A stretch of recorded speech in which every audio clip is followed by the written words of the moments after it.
கலியுக மந்த்ரா நேயர்கள் அனைவருக்கும் உங்கள் ஆச்சாரியாரின் பணிவான வணக்கங்கள். இன்று நாம் காணவிருப்பது நம் வாழ்வின் இருளை விரட்டி நம்மை அடுத்த நிலைக்கு கொண்டு செல்லும் ஒரு மகா சக்தியான அன்னை காளி. அவளை பார்த்தால் பலருக்கு பயம். அவளின் கோலமும் கழுத்தில் இருக்கும் முண்ட மாலையும் பலரை தயங்க வைக்கும். ஆனால் நான் சொல்கிறேன், ஒரு உண்மையான பக்தனுக்கு அவள் ஒரு கருணை கடல். இந்த உலகமே உங்களை கைவிட்டாலும் அம்மா என்று ஒருமுறை உள்ளன்போடு கூப்பிட்டு பாருங்கள். உங்கள் வாழ்வின் அஸ்திவாரத்திலேயே அவள் மாற்றங்களை ஏற்படுத்துவாள். காளியின் அருள் என்பது வெறும் ஆசீர்வாதமல்ல, அது ஒரு மாபெரும் மாற்றம். பலரும் என்னிடம் வந்து கேட்பதுண்டு, சுவாமி, காளியம்மன் ஏன் இவ்வளவு உக்கிரமாக இருக்கிறாள்? மற்ற தெய்வங்கள் சாந்தமாக இருக்கும் பொழுது இவள் மட்டும் ஏன் இப்படி என்று. அன்பர்களே, இதை ஒரு உதாரணத்தோடு சொல்கிறேன். உங்கள் வீட்டில் இருக்கும் சிறு குப்பைகளை அகற்ற ஒரு மென்மையான துடைப்பும் போதும். ஆனால் உங்கள் வீட்டு வாசலில் ஒரு பெரிய பாறை விழுந்து கிடக்கிறது என்றால் அதை ஒரு மெல்லிய துணியால் நகர்த்த முடியுமா? முடியாது. அதை உடைக்க ஒரு சம்மட்டி தேவை. உங்கள் வாழ்வில் இருக்கும் தீய சக்திகள், பில்லி, சூனியம், உங்களை சுற்றியுள்ள பொறாமை எனும் கண்திருஷ்டி, எல்லாவற்றையும் விட பெரிய எதிரியான உங்கள் அகம்பாவம் எனும் பாறையை உடைக்கத்தான் அன்னை உக்கிரமாக வருகிறாள். காளி பக்தனுக்கு எதற்கும் பயம் இருக்காது. மரண பயத்தை கூட வெல்லும் சிம்ம சொப்பனமாக அவள் உங்களை மாற்றுவாள். உங்களுக்கு தெரிந்த எதிரிகள் ஒரு புறம் இருக்கட்டும், உங்களுக்கு தெரியாமல் உங்களுக்கு பின்னால் நின்று சதி செய்பவர்களை அன்னை தன் சூலத்தால் கவனித்துக் கொள்வாள். அம்மாவிடம் வேண்டினேன், காளி பூஜை செய்தேன், ஆனாலும் என் கஷ்டம் குறையவில்லையே, இன்னும் அதிகமாகிறதே என்று சிலருக்கு தோன்றும். இதை இன்னும் புரியும்படி சொல்கிறேன்.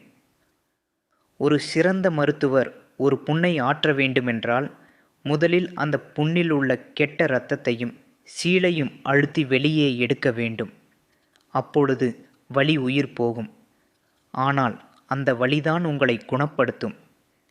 காளியின் ஆசீர்வாதம் சில நேரங்களில் சோதனையாக தெரியலாம். ஆனால் அவள் உங்கள் வாழ்க்கையில் இருக்கும் தேவையற்ற மனிதர்களையும் உங்களை அழிக்கும் தீய பழக்க வழக்கங்களையும் வேரோடு பிடுங்கி எறிகிறாள். அவள் உங்களை சௌகரியமாக காமஃபர்டபுள் வைத்து சோம்பேறியாக்க விரும்புவதில்லை. உங்களை உயர்ந்தவனாக மாற்ற விரும்புகிறாள். மாயை எனும் திரையை கிழித்து எறிவதே அவள் வேலை. காளி வழிபாட்டில் மிக முக்கியமானது சுய தரிசனம். உண்மையில் நீங்கள் யார், உங்கள் ஆன்மாவின் பலம் என்ன என்பதை அவள் உங்களுக்கு உணர்த்துவாள். உங்கள் உள்ளே உறங்கிக் கொண்டிருக்கும் அந்த குண்டலினி சக்தியை தூண்டி உங்கள் புத்தியை தெளிவாக்குவாள்.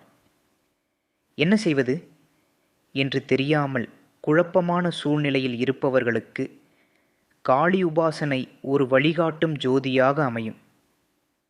சோம்பேறித்தனத்தையும் நாளை பார்த்து கொள்ளலாம் என்ற தள்ளி போடும் குணத்தையும் அவள் எரித்து விடுவாள். எதையும் சாதிக்க வேண்டும் என்ற ஒரு தெய்வீக வெறியை அவள் உங்களுக்குள் விதைப்பாள். அவள் அருள் இருந்தால் நீங்கள் தொட்டது துலங்கும். காளியை வழிபட நீங்கள் பெரிய யாகங்கள் செய்ய வேண்டுமென்றோ காடுகளுக்கு செல்ல வேண்டுமென்றோ அவசியமில்லை. முதலாவது, ஒரு குழந்தையைப் போல அவளிடம் சரணடையுங்கள். ஒரு குழந்தை தன் தாயிடம் எப்படி அழுமோ அப்படி உங்கள் குறைகளை சொல்லுங்கள். இரண்டாவது, அவளிடம் எதையும் மறைக்காதீர்கள். உங்கள் பலவீனம், உங்கள் தவறுகள் என அனைத்தையும் அவளிடம் கொட்டுங்கள். அவள் உங்கள் வாழ்வின் நிரந்தர காவலாக இருப்பாள். உங்கள் குடும்பத்தை, உங்கள் குழந்தைகளை ஒரு சிம்மத்தைப் போல நின்று அவள் பாதுகாப்பாள். அவளது நிழலில் ஒதுங்கியவனுக்கு எவ்வித கிரக தோஷங்களும் அண்டாது. அன்பானவர்களே, இந்த கலியுகத்தில் அன்னை காளியின் அருள் என்பது ஒரு கவசம் போன்றது. இருள் சூழ்ந்த உலகிற்கு அவளே ஒளி. உங்கள் வாழ்வில் தீராத பணப்பிரச்சனைகள், குடும்ப குழப்பங்கள், தீய சக்திகளின் தொல்லை அல்லது ஆன்மீக ரீதியான ஆழ்ந்த தேடல்கள் இருந்தால் நீங்கள் தயங்காமல் எங்களை அணுகலாம். கலியுக மந்த்ரா உங்களுக்கு ஒரு பாலமாக இருந்து உங்களை அன்னையின் பாதத்தில் சேர்க்க துணை நிற்கும். காளியின் பேரருள் உங்கள் இல்லத்திலும் உள்ளத்திலும் நிறையட்டும். உங்கள் ஜாதக ரீதியான சந்தேகங்கள் அல்லது காளி உபாசனை முறைகள் குறித்த ஆலோசனைகளுக்கு இப்போது திரையில் தெரியும் இந்த எண்ணிற்கு என்னை அழையுங்கள். மீண்டும் ஒரு பதிவில் உங்களை சந்திக்கும் வரை அன்னையின் ஆசி எப்போதும் இருக்கட்டும். நன்றி, வணக்கம்.